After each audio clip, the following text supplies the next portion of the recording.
ഈശ്വരശേഖി സ്തുതിയായിരിക്കട്ടെ. എൻ്റെ പേര് അദിയാരൻ. ഞാൻ 2ാം ക്ലാസ്സിൽ പഠിക്കുന്നു.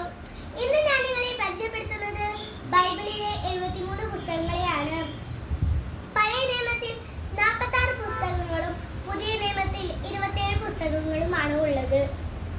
പഴയ നിയമത്തിലെ പുസ്തകങ്ങൾ ഉൽപ്പത്തി, പുറപ്പാട്, ലേവ്യർ, സംഖ്യ, നിയമാവർത്തനം, ജോഷുവ, ന്യായാധിപന്മാർ, റൂത്ത്, 1 സാമുവേൽ, 2 സാമുവേൽ, 1 രാജാക്കന്മാർ, 2 രാജാക്കന്മാർ, 1 ദിനവൃത്താന്തം, 2 ദിനവൃത്താന്തം, എസ്ര, നെഹെമ്യ, തോബിത്ത്, യൂദിത്ത്, എസ്തർ, 1 മക്കാബായർ, 2 മക്കാബായർ, ജോബ്, സങ്കീർത്തനങ്ങൾ, സുഭാഷിതങ്ങൾ, സഭാപ്രസംഗകൻ, ഉത്തമഗീതം, ജ്ഞാനം, പ്രഭാഷകൻ, ഏശയ്യ, ജെറെമിയ, വിലാപങ്ങൾ, ബാറൂക്ക്, എസേക്കിയേൽ, ദാനിയേൽ, ഹോസിയ, ജോയേൽ, ആമോസ്, ഒബാദ്യ, യോന, മീക്ക, നാഹൂം, ഹബക്കൂക്ക്, സഫനിയ, ഹഗ്ഗായി, സക്രിയ, മലാക്കി.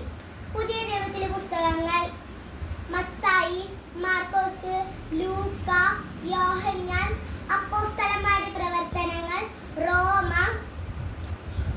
1 കൊരിന്തോസ്, 2 കൊരിന്തോസ്, ഗലാത്യ, എഫെസോസ്, ഫിലിപ്പി, കൊളോസോസ്, 1 തെസ്സലോനിക്ക, 2 തെസ്സലോനിക്ക, 1 തിമോഥെയോസ്, 2 തിമോഥെയോസ്, തീത്തു,